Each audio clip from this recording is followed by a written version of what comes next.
Hi, Mami. So, thank you sa pag-message, ha. Sorry, hindi ko na kayo masagot isa-isa sa dami ng mga nagme-message. But I will help you na lang how to compute your own SSS maternity benefit. So, by doing this, malay natin, pwede mo ring ma-help yung ibang mga mamis kung alam mo na kung paano mag-compute ng SSS MatBen.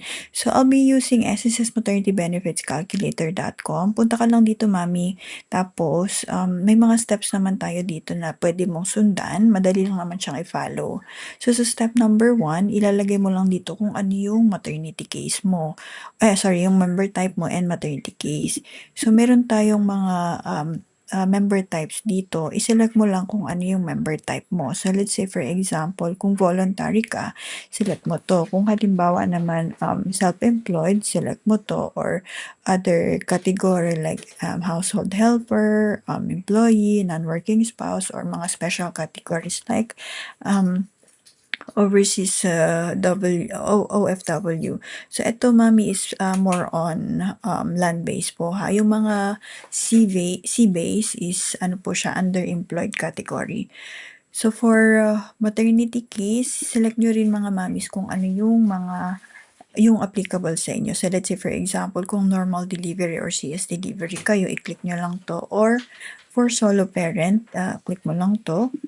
Kung halimbawa naman under miscarriage po, i-click nyo lang kung anong type of miscarriage. Usually nakikita to sa medical records nyo from your OB or from the hospital. So, gawin muna natin is yung voluntary since ito kasi yung karamihan na nagme-message sa akin. And then, maternity case, normal delivery or CS delivery. So, sa step number 2, gawin nyo po, ilagay nyo dito kung ano yung due date nyo. So, let's say for example, gawa tayo ng September. Okay, so, and then, show qualifying period, i-click nyo lang to. And then, makikita nyo dito mga mommies kung ano yung qualifying period na lalabas based doon sa sinelect nyo na EDD. So, dito sa EDD natin, which is September, ang lumabas is April 2025 to March 2026. So, ang nakalagay dito at least 3 months posted contribution. So, anong ibig sabihin nun? Kailangan meron kayong hulog at least 3 months contribution. Yun yung minimum po, ha, para mag-qualify kayo. So, kailangan hindi rin siya late payment. So, kailangan on time siyang nabayaran or within the qualifying period. So, sa step number 3 naman, ilagay nyo lang dito kung magkano yung contribution nyo. So, pag na-click nyo tong show qualifying period, di ba lalabas yung qualifying period nyo? Lalabas din siya dito sa step number 3. So, kung mapapansin nyo, from April, April, ito yung qualifying period, until March.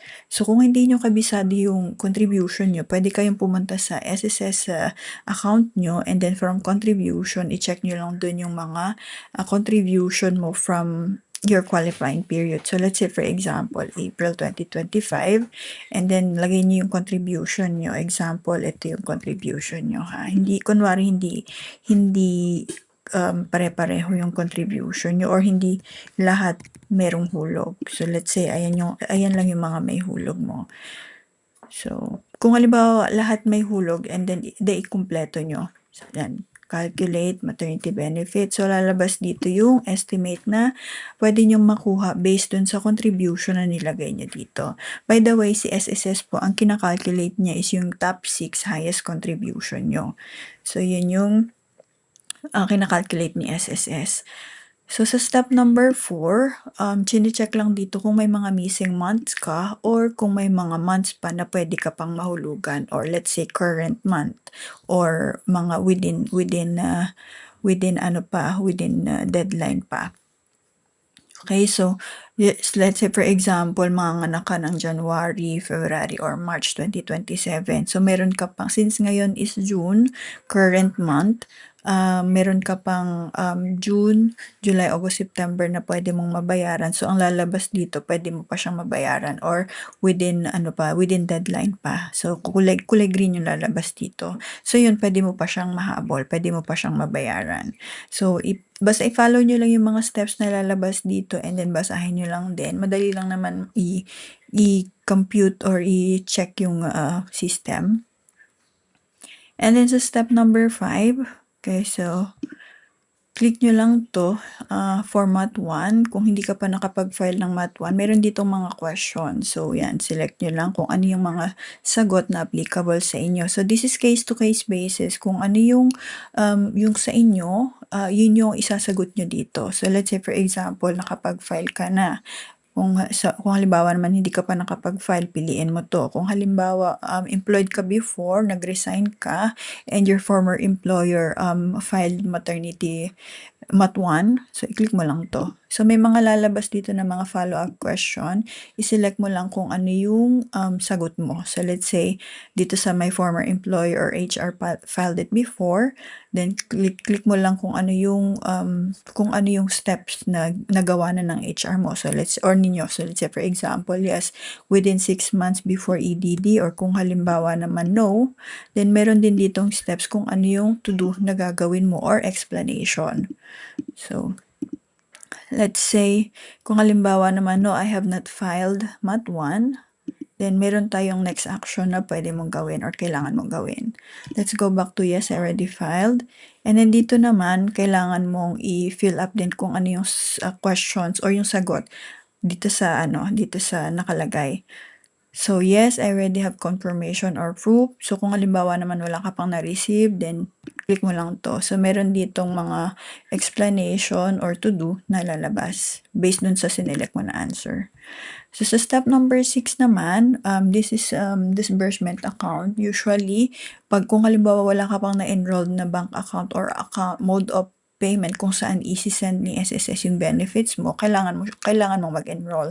So i-click mo lang 'to, and then sagutan mo lang yung tanong dito. So do you already have an approved TAM or disbursement account? So yeah, select mo lang kung ano yung sagot mo. Case to case basis, kung ano yung sagot mo, yun yung ilalagay mo dito ha. So yes, I have an approved TAM. Kung halimbawa naman I enrolled but still pending, so yan, may mga kailangan kang basahin mo lang kung ano yung sagot dito sa explanation dun sa sagot mo. Then no, I don't have one yet.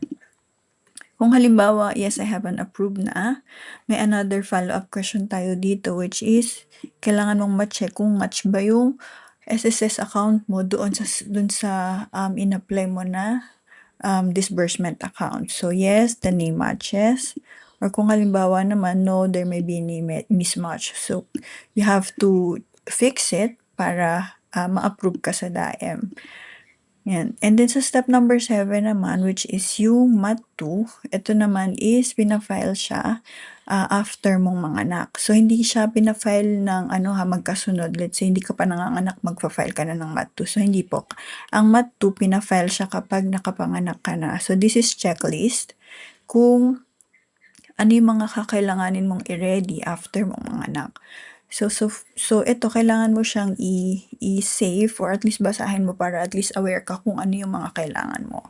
So usually sa Mat 2, ang requirements dito is yung LCR from yung certified true copy from the local civil registrar, and yung OR or yung official receipt issued birth certificate galing sa LCR or PSA po. So yun yung common na nire-require ni SSS kapag magpa-file kayo ng Mat 2. And then for another requirements naman, for PhilHealth, if you want to get the benefits of PhilHealth, we also have a list of requirements dito na pwede mong i-prepare. This will also be helpful kung halimbawa manganganak kayo sa mga, let's say, PhilHealth accredited hospital or mga lying-in. So makakakuha din kayo dito ng benefits or discount. Okay? So mga mommies, if ever you need extra fund, I have po dito referral link from credit card, which is Union Bank. I-click nyo lang to and madadirect kayo dito sa aking referral link. Wala po tayong commitment dito whether you're approved or not. Pwede kayong mag-fill up po. Makakatulong to sa inyo just in case you need extra fund, let's say sa panganganak nyo or after nyo manganak. Right? So mga mommies, kung gusto nyong magpa-check din or makatulong sa ibang mga mommies, pwede mo tong i-share. And kung halimbawa gusto mo rin turuan sila kung paano mag-calculate ng MATBEN nila, maganda pong mai-share din natin sa kanila kung paano nila malalaman or maximize yung benefits na pwede nilang makuha kay SSS tsaka kay PhilHealth.